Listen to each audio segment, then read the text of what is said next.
have my dinner.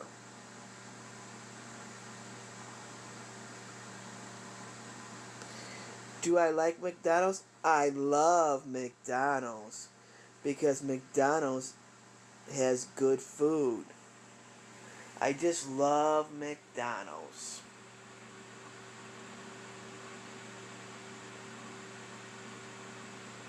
So I think tomorrow I'm going to go McDonald's. Maybe I'll go McDonald's tomorrow. No, I never had Chick-fil-A, but I heard Chick-fil-A is really good. And I heard they have really good milkshakes.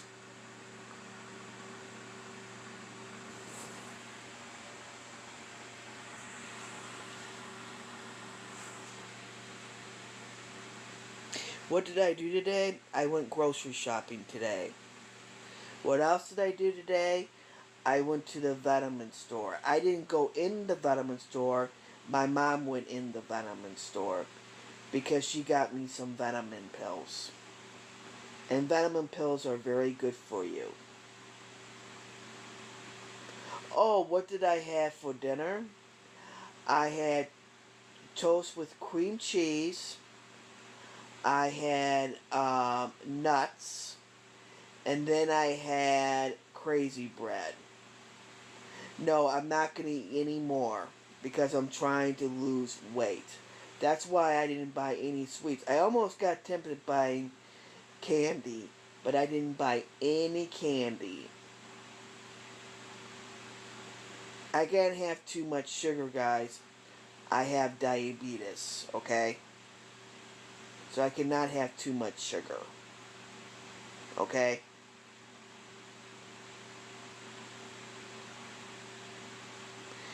Do I miss having a cat? Of course I miss having a cat. Do I miss Cozy? Of course I miss Cozy. I miss Cozy very, very much. I wish Cozy was here. Cozy would be 15 years old today.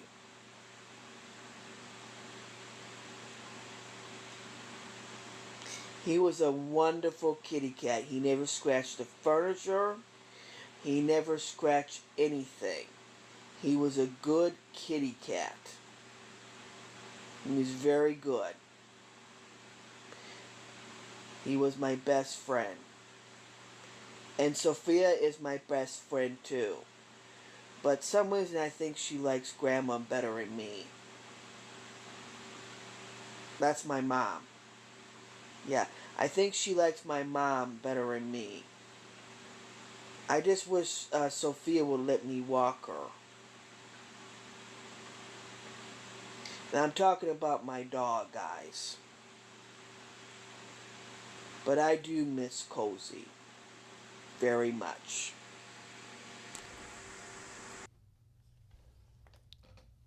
Powerful. Powerful video. That's my friend Teresa. She's talking about her cats. We all miss Cozy. May Cozy rest in peace, and I hope Sophia has a great life. Welcome to the Adorable Boy Podcast. I am your fearless leader, Spud the Obscure. My name is the Adorable Boy. Am I too hot here, Frankenbeans? Frankenbeans. What happened to the thing? Frankenbeans, am I too hot? Where are you? Frankie Beans. No. All right. Hold on one second here. I don't know where Frankenbeans is. I don't know much of anything right now. I'm gonna be honest with you. But welcome. What a way to start the show, but that's how you do it. That's how we are. We are live. We are in your face. We are above all real. We are the Adorable Boys. Got a great show for you planned today. So much to talk about. It's gonna be short though. Again, you know, these free shows on YouTube. We make our bones on the smorgasbord. That's where all our content lives. So join that, and you get the archive of all the Adorable Boy shows. You get access to, you know, just cool stuff from the past. You can help relive the wonderful past of the Adorable Boys, and also look into the great future that we have ahead of us. It's just a great time to be alive. It's a great time to be an adorable boy. Yes. All right. So what should we do here first? Okay. You know what? I like what we got here. Let's pull this up.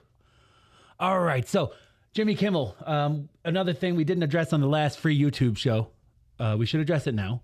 We've talked about it on the Smorgasbord again on our live shows that we do there.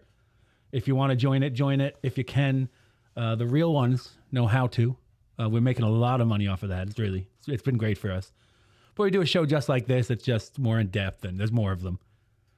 Probably at the clip of 3, 4, 8, 9 a week. We're really prolific, if you don't mind me saying. But let's talk about Jimmy Kimmel here for the first time on YouTube. So a few weeks ago, Jimmy Kimmel was fired. Well, not really fired. He's suspended. First, I didn't even bother to learn what he said because it doesn't matter. I don't care. But the debate it was something along revolving around the subject of Charlie Kirk's shooter.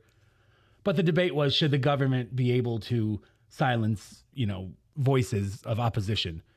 And I don't know exactly what role. I mean, the FCC did play a role in pressuring, probably, I don't know this for sure, but it seems like this, pressuring the news channels to do something to Jimmy Kimmel, because I believe he said that the Charlie Kirk shooter was a Trump supporter or something, which we all know is their playbook. Some crazy person does something against the people they hate, and they automatically say it's the other people they hate. It's ridiculous.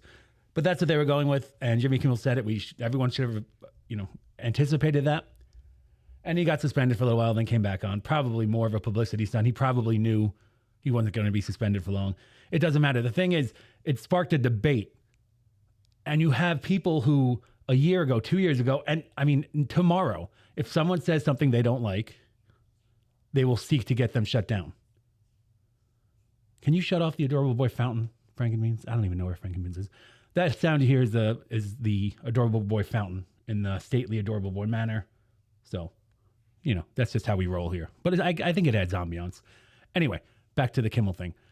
You have all these people screaming about the government is fascist. The government can't shut down speech. Yet a year ago, 2 years ago, and then tomorrow, if something comes along, they will beg the government to stop someone from talking, as they did. And it seems none of them remember this with Joe Rogan, with COVID. All Joe Rogan ever said was, my doctor prescribed me ivermectin. I took it. And it just set off a firestorm. So let's see how the then presidential administration handled that. Let's see. Here we have a video of Jen Psaki, who was the press secretary for President Biden at the time. And they ask her a question here about the Joe Rogan situation, and let's see how it's answered. Now, remember, this is a government official. All right, we got to hit play on that, though. Frankie Beans. I really need him here. He's not at his post. I don't know where he is. I'm looking great today, though, aren't I? Aren't I, fellas and ladies? The Adorable Boy audience skews largely female, which is interesting. Last week, the Surgeon General also was asked on MSNBC about Joe Rogan's vaccine comments on Spotify, and he said that tech companies have an important role to play in stopping misinformation because they are the predominant places where misinformation spreads. The tech companies have an important role in stopping this information. The information that Joe Rogan said, which was maybe, my doctor prescribed me ivermectin, I took it, I feel better. But the then presidential administration said, no, the tech companies need to do something about that. They can't have people out there saying they took medicine that was prescribed to them and it worked. That is not something they can abide. So remember, government, that was the president's statement to tech companies outright, and not one of these people who are saying that Jimmy Kimmel shouldn't have been suspended, not one of them had a problem with that. None of them did. All right, go ahead. Does the White House and the administration think this I'm going to stay on camera satisfactory step? Our hope is that all major tech platforms and all major news sources, for that matter, be responsible and be vigilant to ensure the American people have access to accurate information. Accurate information. So the news and the tech companies need to make sure that we have access to accurate information. And this is a government official saying this in the government, right in front of the White House seal, that thing behind her head. Yeah. That means she's speaking for the current administration, the head of the government at the time. But none of them had a problem with this. None of them did. They didn't know what Joe Rogan said. They didn't care. Jimmy Kimmel spread misinformation too. He said this kid who shot Charlie Kirk was a Trump supporter, was MAGA, as they say. But no one cared. Okay, interesting. Go ahead, Jenny. I don't want your number. and I don't want you to have mine. There. On something as significant Deal with that. as COVID-19. That certainly includes Spotify. So this disclaimer Spotify? is a positive step, that but something we for want flies? every platform to continue doing more to call out that when you find a mis and sp- oh, no. disinformation while also uplifting accurate information. Uplifting accurate information. That's what the government wanted you to do there. So that government official just said that they expect tech companies and news organizations to determine what's accurate and shut down what isn't. Now, all Joe Rogan, what he said couldn't have been inaccurate unless he was outright lying. He said he was prescribed ivermectin, and he said it worked. End of story. That's it. Jimmy Kimmel said that a guy who murdered another guy was something that he wasn't. Also misinformation. No one cared.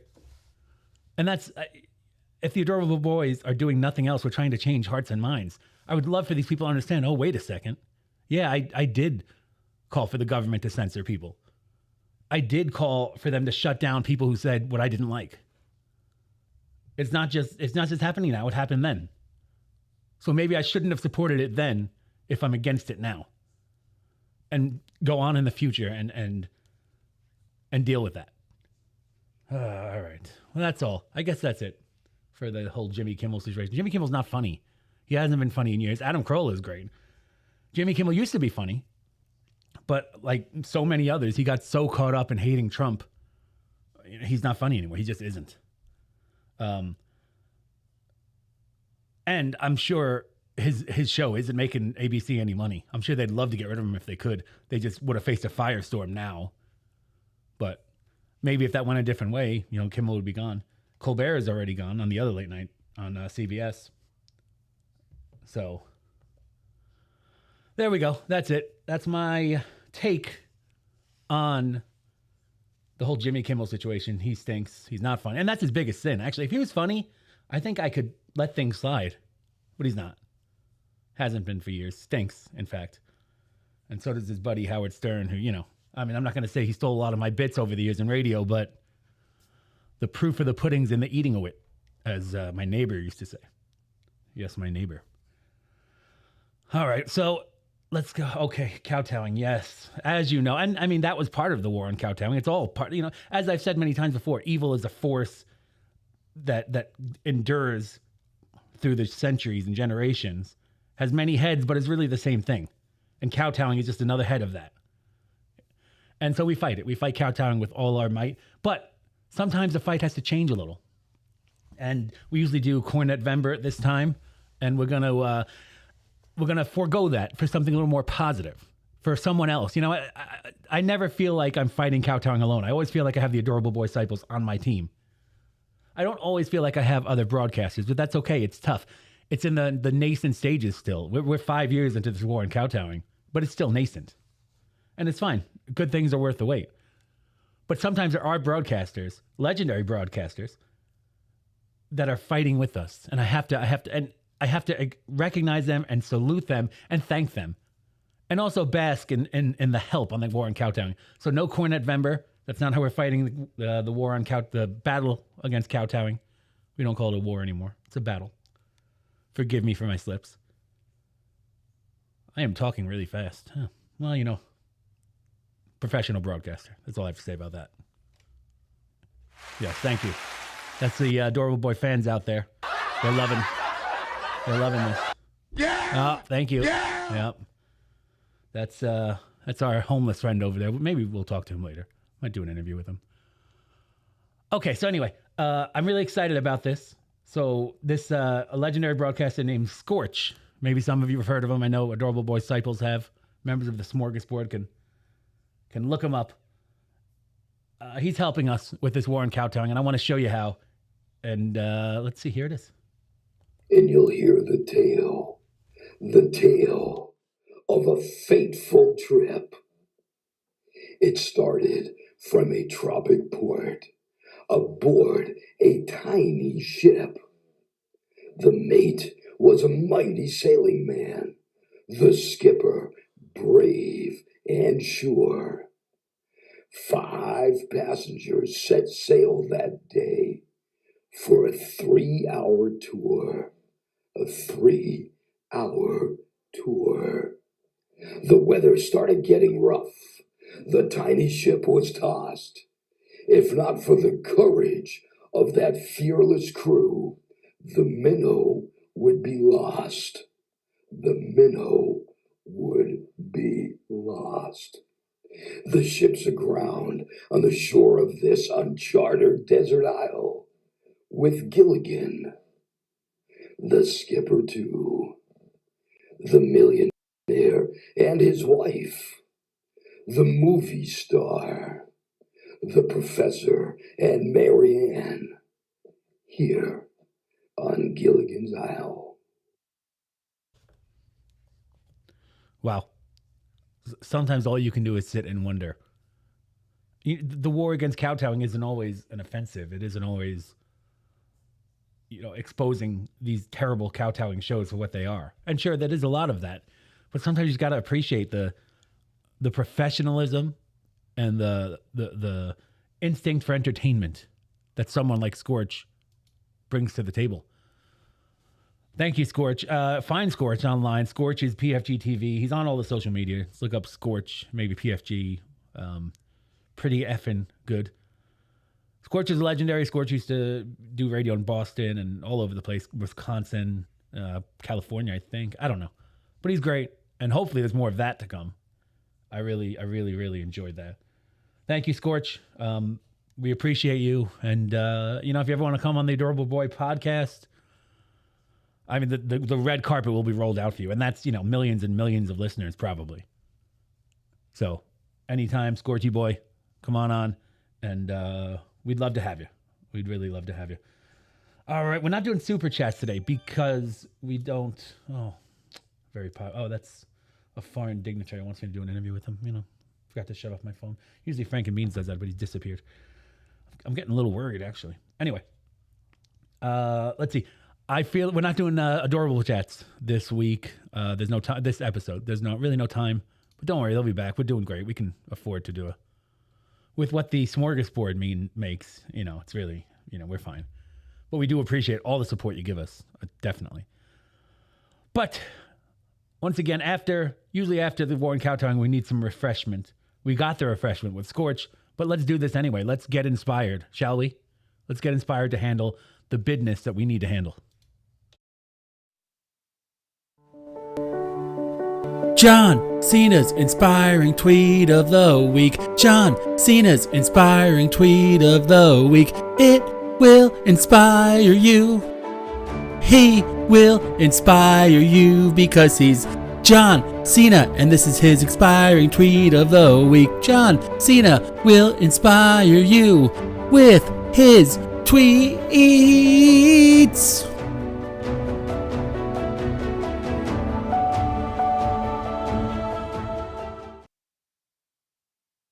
All right, let's go right to the tweet. Let's get inspired. Here is John Cena tweeting on September 23rd. I want to thank Triple H for being flexible and rewarding the true driving force behind Cena v. Styles, the fans. 2 posts over 10 million views, and so many of you let yourself be heard. WWE Crown Jewel, Perth, and AJ Styles org. You will get my everything. Listening to our audience is always what's best for business, and I am forever grateful to all of you for choosing my next opponent. LFG. 2 exclamation points. All right. Now, I'm not... I am John Cena's been wrestling. I hear he wrestles sometimes. Other than being inspiring, he wrestles. I'm assuming this has to do with that. I'd like to thank. Let's break it down because I'm trying to understand this too. I'm going to give you my best guess. I'd like to thank Triple H, which I'm guessing is some sort of organization. Maybe it's like I don't know, Harry's hammocks for health, probably. For being flexible and rewarding the true driving force behind Cena v. Styles. Cena is John Cena versus Styles. Maybe it's like a fashion thing. I'm not quite sure. But the fans apparently wanted this, and Harry's health hammocks are making it possible. So thank you to them. Let's see. 2 posts over 10 million. I'm guessing there was posts about this. I've never heard of Harry's hammocks for health. But I guess they're big because there's over 10 million views. And so many of you let yourself be heard. That's John Cena is always listening to his fans. Always. That's one of the things that's so inspiring about him. WWE crown jewel. Is WWE the wrestling thing? So maybe they have a crown or something. I don't know. Perth is, I believe Perth is a town in Idaho. So I guess this is all happening in Idaho. And AJ Styles, again, I guess that's some sort of style company. You will get my everything. Of course, John Cena always gives his everything. Always. Make no mistake. Let's see. Listening to our audience is always what's best for business. Best in capitals. He's right. I am forever grateful to you all for choosing my next opponent, which I guess is style. I don't know if this is some kind of fashion show. And then let's fudgin' go, because we got to adhere to the FCC rules. We don't want to be like Kimmel, right? Anyway. So Harry's Hammocks for Health, I'm assuming, is what Triple H is. And John Cena is doing some sort of fashion show that the fans wanted. There were apparently 2 posts, over 10 million views. I guess it's like a wrestling fashion show and you win a crown with the jewel in it. And it's somewhere in Idaho. Styles, yeah. They'll get everything from John Cena. We know that. He is inspiring. Listening to our audience is always what's best for business. I'm forever grateful to you all for choosing my next opponent. L to the F to the G. Let's to the fudgin' go. I don't know. I'm inspired. I don't know about all of you. John Cena's doing projects. John Cena's doing everything. Some say John Cena is the man, and I'm inclined to agree. Am I right, guys? All right. So now that we're inspired, I got a few things I want to talk about. Then we got to get going. But it's a short show, but we're going to do more on YouTube, but probably again this week. So you can look forward to that. Okay, let's see. Now, this requires a little setup. Luckily, I'm a radio and broadcasting professional. Alan Moore is and I just saw this on social media. My team sent it to me. I liked it. They thought I'd like it. They know what I like. So they sent it. And this is Alan Moore. I'm about to show you a little video clip of. Alan Moore is a legendary writer, graphic novelist, comic books, whatever you want to call it. He wrote Watchmen. He wrote V for Vendetta. He wrote, he did a few, I think he did The Killing Joke for Batman. I forget. He did Batman. He did a lot of stuff. He's brilliant. If you've ever read any of those, they're all great. He's a brilliant man. I think he's still alive, but I don't know. I don't really keep tabs on him. But I hope he's alive. I hope he's doing great. He deserves to be. And I saw this video, and it starts off, I haven't heard much of him actually like give interviews and stuff. And it starts off with him talking about how he's an anti-fascist. And I was like, oh, come on. We've heard this a million times. Am I right, guys? I know. That laughter's a little out of place, but that's fine. The adorable boy crowd knows what they want. But then he really gets into some good stuff here, and I liked it. And, you know, this is all about, it's a potpourri. It's kind of a hang, this show. So I want to show you it, and I want to discuss it, and how much I agree with him and how much I like it. So let's play this video of Alan Moore. No Frankenbeans makes this a little more difficult, but we're going to get through it. Let's unmute it there. Remember when I was writing V for Vendetta back in 1980, 1981, when we were just putting the series together, and I was thinking about how I was going to portray the fascist secret state, the fascist government that was controlling Britain in the impossibly far future date of my story, which was 1997, because I was writing it in 1981, and I thought, well, 1997 is obviously never going to happen. But having these Nazi figures, given that I am a third-generation anti-fascist, and so this is where I kind of was like, oh, we know what's going to come here. It's just going to be some hack take, and I should have known better, because Alan Moore is a smart man. So I apologize, Alan. But I really like what you've done here. I absolutely abhor Nazis. What I didn't want to do was to reduce all of my villains to two-dimensional Nazi cartoons where they'd all got a monocle and a University of Heidelberg dueling scar. No. I had to remember that the Nazis didn't arrive from space. They were perfectly ordinary bakers and street cleaners and cobblers and school teachers who happened to have a very bad national experience happen to them, and they became Nazis. So I thought, if this was happening in England, it would be ordinary people. So give each of the Nazis a different reason for what they're doing. Some of them are perhaps good people who are trying to do their best in a horrible regime. Some of them are going along with it because they're frightened. Some of them are going along with it because they actively enjoy it. Very interesting. I mean, it's kind of courageous to hear. Hold on 1 second, Ellen. Thank you.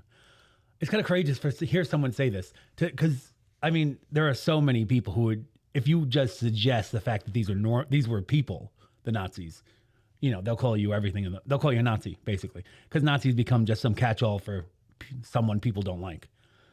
But it really is important, if we want to avoid what the Nazi regime carried out, to remember that they weren't monsters. They weren't demons from another layer. They weren't any of those things.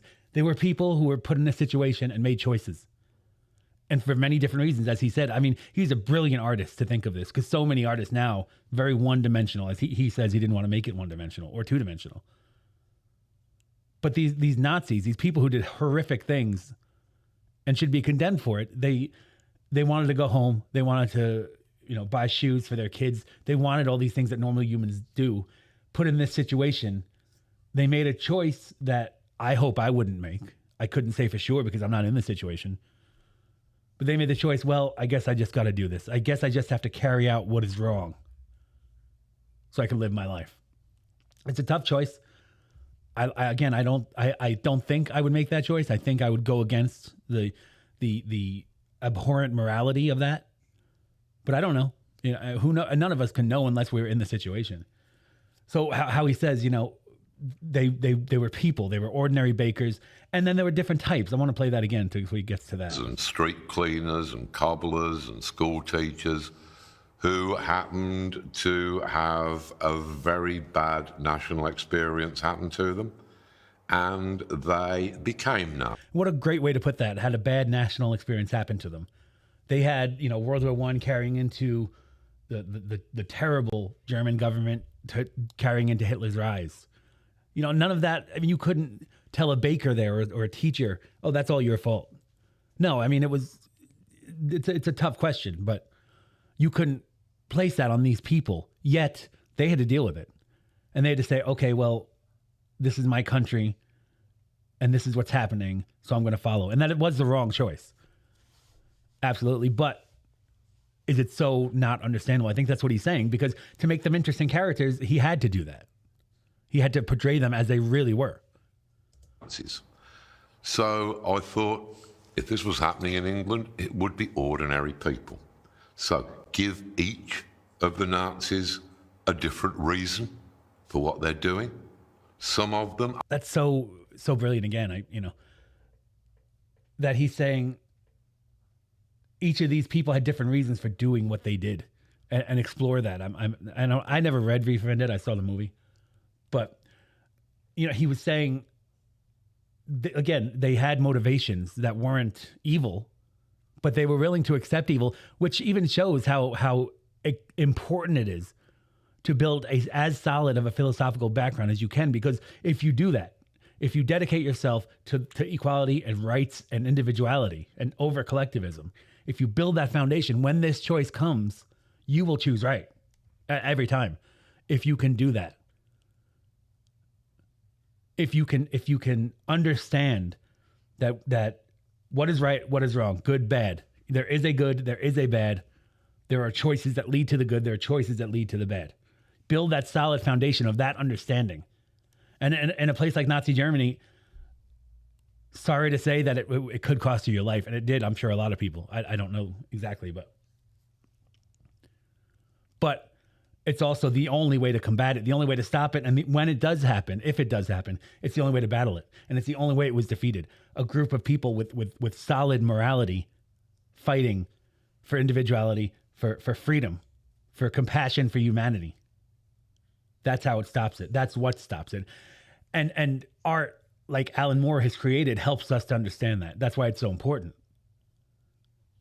And it wouldn't be as effective if they just said, oh, this guy's a Nazi. He was born evil. He lived evil. He died evil. No. What they did was evil. They were born kids. They were born, to a certain extent, innocent. Corrupted by this world, allowed themselves to be corrupted by this world. Didn't build that solid philosophical background that said, no, this is wrong. I will not do this. And so they carried out these atrocities. So what he's saying here, what his art did and what his explanation is doing is providing the framework for beating these things, for stopping them too. It's very important people understand this. Build your solid moral philosophy. Build it as solid as you can and act accordingly. Never lose it. Let's let him finish. Are perhaps good people who are trying to do their... I'm sorry to interrupt again, but can you imagine saying... I'm surprised this never went viral or anything. Him saying that Nazis could have been good people, some Nazis. I mean, it's probably true. Good people who made a bad choice, sure. Good people did terrible things, yes. But before they did that, they were probably good people who, when they made those choices, turned into the realm of bad. Best in a horrible regime. Some of them are going along with it because they're frightened. Some of them are going along with it. That's a very important point too. A lot of them are frightened, and we would be too. I think anyone would be. But again, if you build that solid moral base, you will feel frightened. Don't get me wrong, but you will have the courage to overcome that for what is right. A solid moral base gives you courage Because they actively enjoy it, the feeling of power. Because they're frightened. Some of them are going along with it because they actively enjoy it, the feeling of power. And we all know those people too. We see them every day. A lot of the violent left is like that today. That's the biggest example we see. Not that the right can't be that way, because they have been in the past. The fringes. But the violence, they enjoy the power of controlling you. That's why, COVID was what it was and all that. And I don't want to get kicked off YouTube. But you can't deny there were people who really relished the power they were given to try and make you do something. Make you, again, I'm not going to say it, I don't want to get kicked off YouTube, but make you do certain things, make you wear certain things, control your choices, really. And whether the choices were right or wrong, and we should have or we shouldn't have, whatever, it doesn't matter. What we're looking at right now is these people enjoyed it. They enjoyed that power because they didn't build a solid philosophical base. And they don't find happiness. And what unhappy people like to do more than anything is destroy the happiness of others. We see it every single day. One party has been taken over by people like that. And that's why it's important to find your happiness. I do it through podcasting, my various charitable ventures. I play some bocce ball, I spelunk sometimes, whatever. I do a lot of things. I'm a bon vivant. But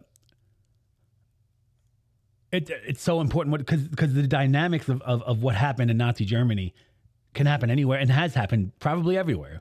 When you break it down to this base level, there are people that have made themselves unhappy by their choices, by not building a solid philosophical ground, and then wish to not do better, but make other people as unhappy as they are.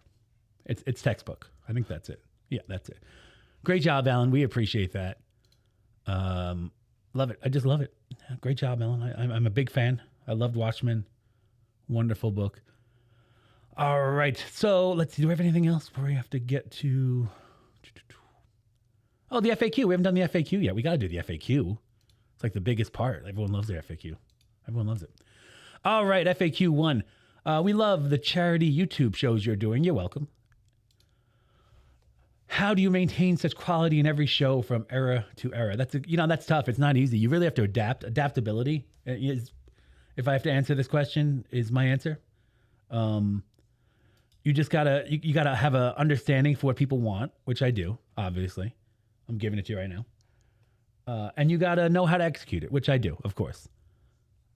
And fighting the people who are against you, who don't understand quality broadcasting, quality podcasting. There are plenty of them out there. They're doing shows. They're popular shows. They're not good. So it's easy to beat them, I'd say. So yeah, that's how we just keep our finger on the pulse. And above all, work hard and trust in your own ability. I'm a man of great ability. And I show it every time I crack the mic, as they say. All right. Will we be seeing, this is the second FAQ. Great broadcaster. Will we be seeing the Adorable Boy Crazy Crew around? Yeah, of course, definitely. On the free YouTube, I assume you're saying, yeah, We'll get them on here, definitely. We want you all to see them. Maybe people who can't afford the smorgasbord. We absolutely want you to see them. The Crazy Crew, we got Joe the Camel Boy. We have Cassiopeia. We have Carl the Corpse. We have, who else is it? Low Pitch Tim, of course, legendary. Yeah, and the others. There's been a lot of rotating Crazy Crew members over the years. They'll be back. They'll be here. Yeah, absolutely. We want to get them introduced to this new era of the Adorable Boy podcast. Third FAQ, we know that you dabble. That's a reference to the Dabbleverse, I'm sure. What are your thoughts on Karmic X? I have a lot of thoughts on Karmic X. He's a YouTube streamer. He's interesting. He's an interesting guy. You should watch his stream. I think it's Karmic X is his channel. You can find him. Just search Karmic X. He's interesting. I'd like to help him. So maybe I actually have some stuff on him planned, but we won't be able to get to it today, unfortunately. But yeah, we'll get to it. We will do. I promise you, Karmic X next week. Next free YouTube show. We won't do it on the smorgasbord yet. We'll do it on the next free YouTube show. I'll talk all about Karmic X. Karmic X, for those of you who don't know, he's, as I said, he's a YouTube streamer. He's been dating a woman who I don't think it's real. I don't like it. I don't like it for him, and I think I want to help him with that and a lot of things. So I will check on Karmic X, and I will report back to you about him and his goings on. Deal? All right. We love it. Okay. Now, last week we started watching a video on communism by a guy named Mike Israetel. If you remember, you guys all loved it. Got great feedback. The management loves the direction the show is going. So great. But I want to talk. We had to stop 5 minutes in. We're not going to get through it. It's an hour-long video, an hour and 7 minutes.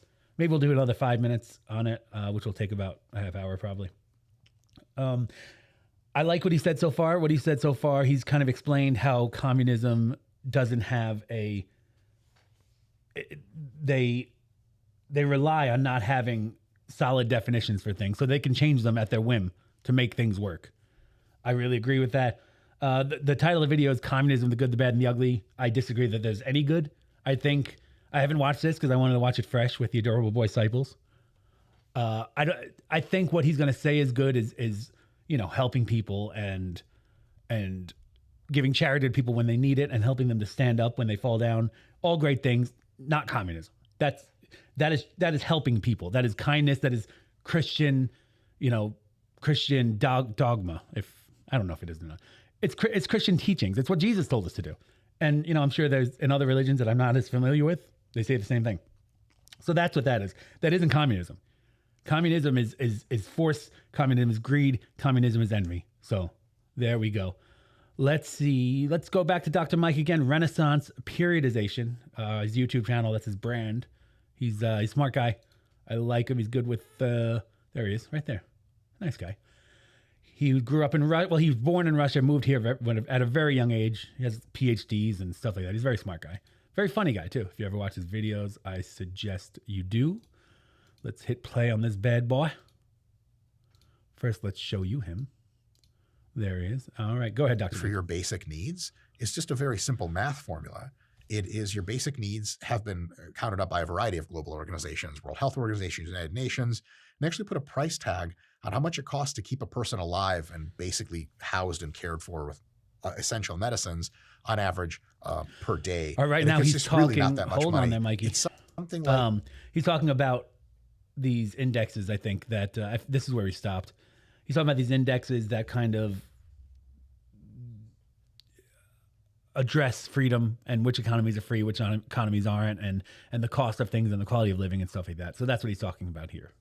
Like, $2,000 is actually being very charitable here. It's like $2,000 a year for the average human to be able to produce enough wealth for themselves to take care of their basic needs. The thing is, IQ, for example, intelligence quotient, how much sense people can make out of their environments, how well they can intellectually problem solve in their environments, it lies on a normal distribution, which is most people around 100 of IQ, The standard deviation is 15, which means something like 2/3 of the people will be somewhere between 85 IQ and 115 IQ. Most of those people have absolutely no problem caring for themselves. They don't need socialized anything. They have enough intelligence in order to be able to. That's a good point, because even, everyone gets caught up in what about the needy? What about the needy? And yes, we should take care of the needy. That's what Jesus taught. That's what we should do. That's the right thing to do. That is the good. And it's good for everyone. The less needy there are, the better off we are. But most people aren't needy, especially without interference from the government. The government can make people more people needy. They did that in Russia, and with the communists. So that's a good point, that most people can take care of themselves, and we should be cognizant of that. Go ahead, Mike. Modify the world around them so much that the marginal amount of value they create is much less than the value they consume. Assuming they're spending their money remotely well, look like we don't need to help people that just suck at spending money. You'd be like, motherfucker, fuck you. You're going to be spending money and you're going to be on the street. Easy with the language, Mikey. A socialist encampment for homeless people or something. You probably don't want to be there, so just don't buy all your video games at the first of the month when you get paid. Save some money for later and you'll be totally fine. He's a good point on responsibility. I like it. Good job, Mike.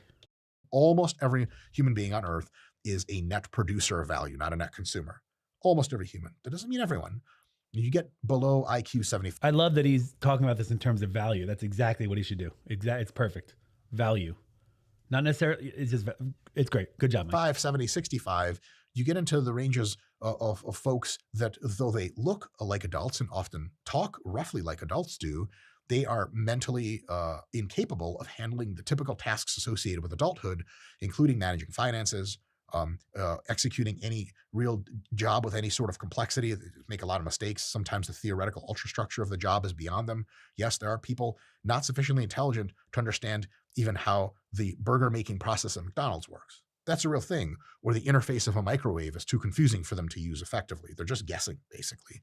And those folks are one of the benefits of the IQ scale as originally derived was as a mental age. And so IQ was reference to your age and how old did it seem like you were intelligence-wise. So like an ultra high IQ 12-year-old may reason at the level of an 18-year-old. Very knowledgeable man. Very, very smart man. I like it. Good. A normal IQ 12-year-old reasons about at the level you expect of a normal 12-year-old. A very low IQ 12-year-old reasons at something like maybe a 6-year-old reasons with. If someone's 18 to 20-something years of age, roughly in their fluid intelligence, they're relatively peaked, and they still have an IQ of 65 or 70 or something like that, they may have a rough mental age to someone who's somewhere between 10 and 14 years old. Now, I know plenty of 14-year-olds that are ultra responsible. Some of these people actually help their families and run the household when they're 14. They generally are above average intelligence for 14-year-olds. The average 14-year-old probably can't run a household, but can maybe hold down a job and be okay and self-sufficient. But we're not talking about average. Here we're talking about folks that mentally age 14 or 13 or 12 or even younger. Now, imagine someone in an adult's body that has the mental age of a 10-year-old. They're capable of handling 10-year-old type problems. They're capable of abstracting no greater than a 10-year-old could. They have the emotional response of a 10-year-old, so they get upset really easily and very happy very easily. They instantly forget. So he's talking about, I think he's getting into the people who wouldn't be able to create more value than they consume with, under normal circumstances. Even at their best, they won't be able to. All their responsibilities when a good thing is presented to them. Like, 10-year-old, he could be like, "Did you do your homework, Jimmy?" He'd be like, "Nope, I'm about to get to it now." I'm like, "Hey, but we have tickets to SeaWorld." Jimmy doesn't give a fuck about homework anymore. He's out. He's going to SeaWorld. So if you're an adult, no one's helping you run your life, you're sufficiently low intelligence, you're essentially like a child out in the world. And we think it's wildly unethical to let children just roam around and try to make value in food and have jobs for themselves. It should just be roughly that unethical for us to be okay with people of severe intellectual disability going out in the world. That's a good point. That's true. However, and I don't know where he's going with this, but I mean, usually there are things we can teach people to do, even who function that low. We can train them to do something. And as a society, we should really value that. It's really important to our society, not only for that individual person, it'll make them happy. It'll give them independence, to the extent that they can handle independence. So as he's talking about, there's a low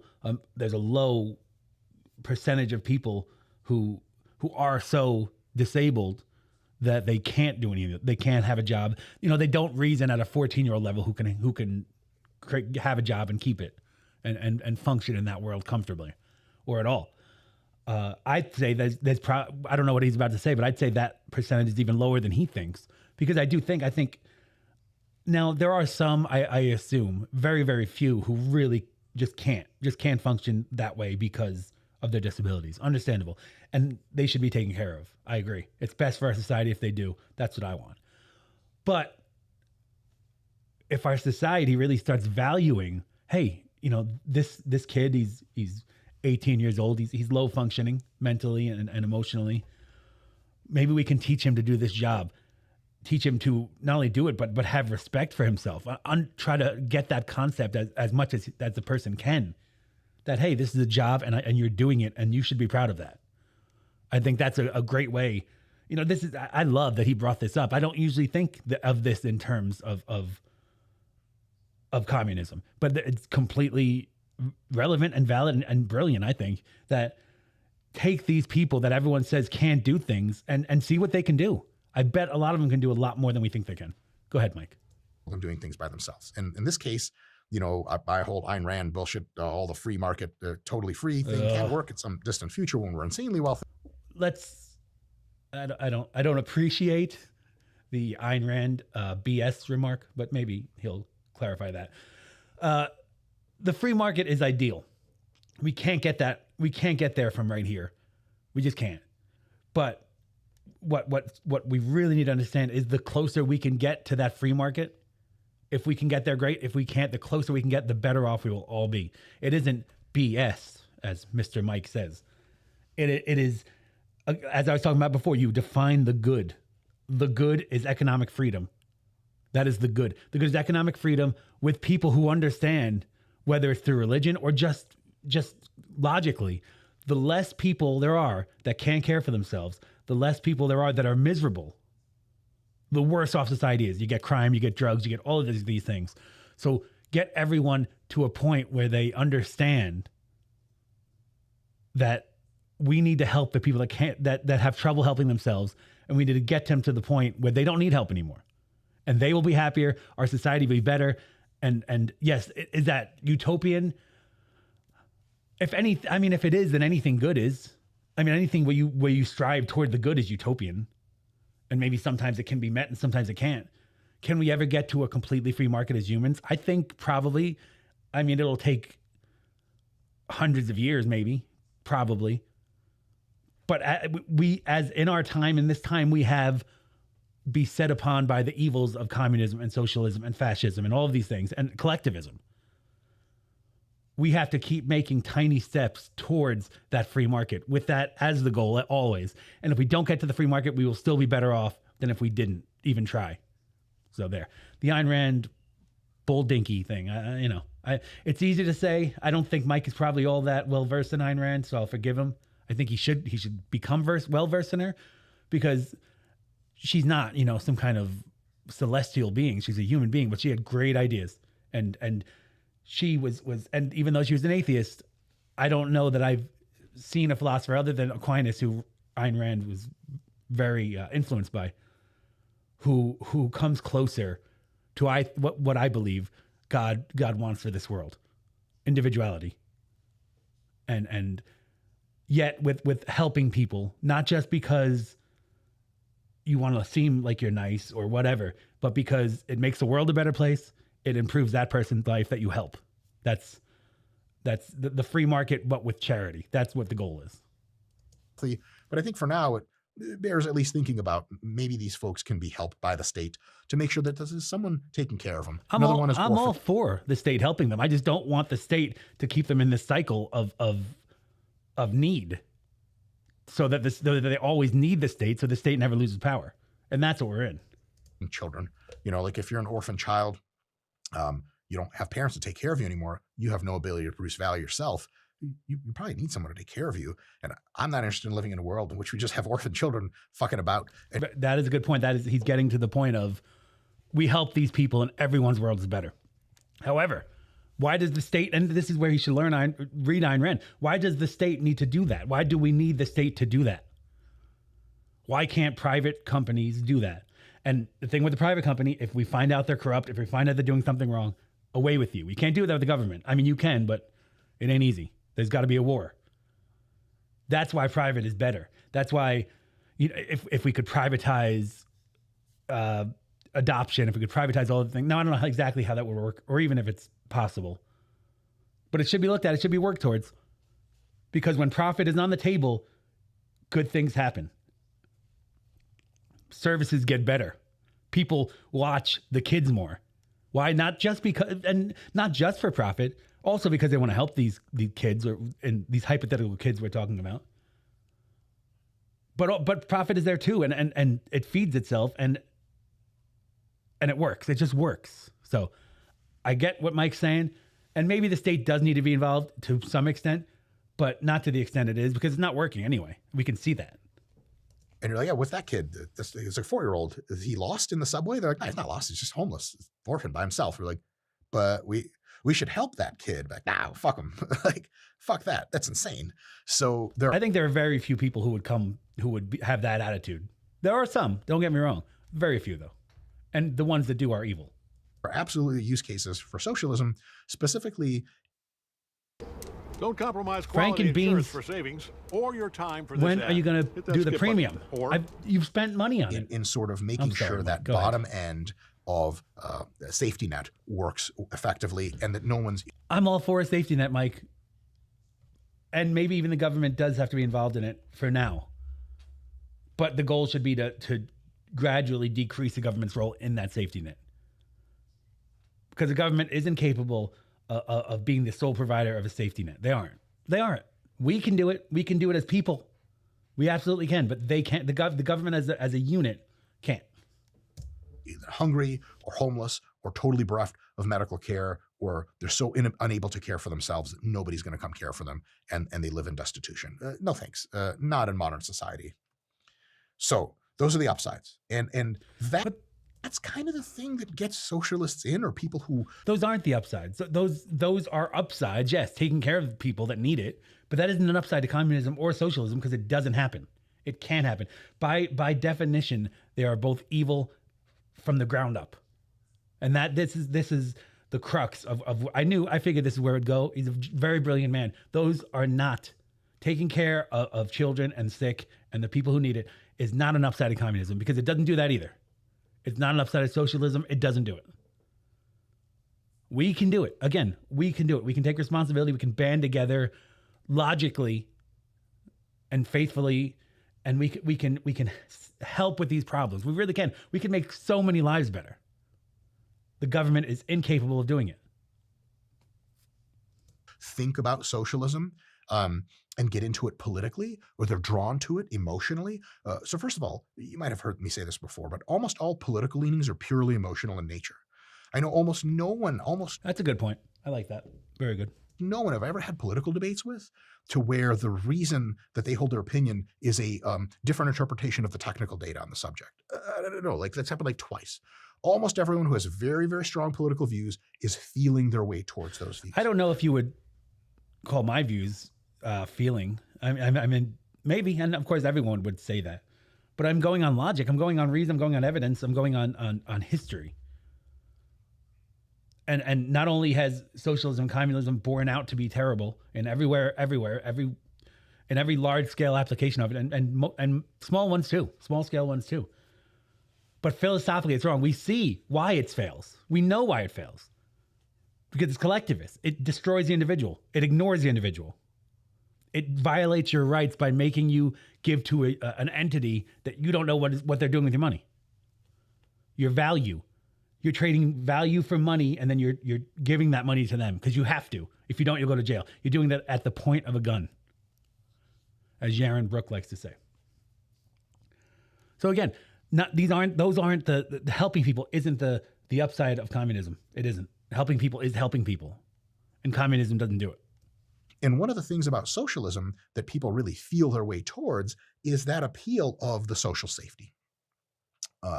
That's almost everyone, I think, who gets into socialism for the right reasons, which is most people. There are no right reasons. They get in there because they look at the poor and they. I get what he's saying there.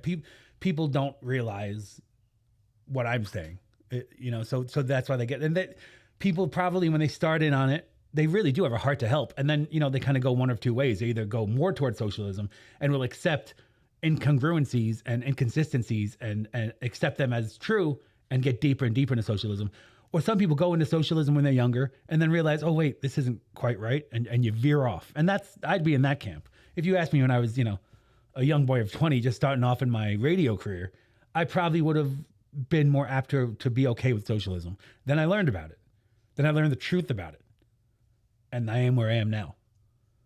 They look at the downtrodden and they look at the folks that can't care for themselves and the elderly and they go, Jesus fucking Christ, we got to help these people.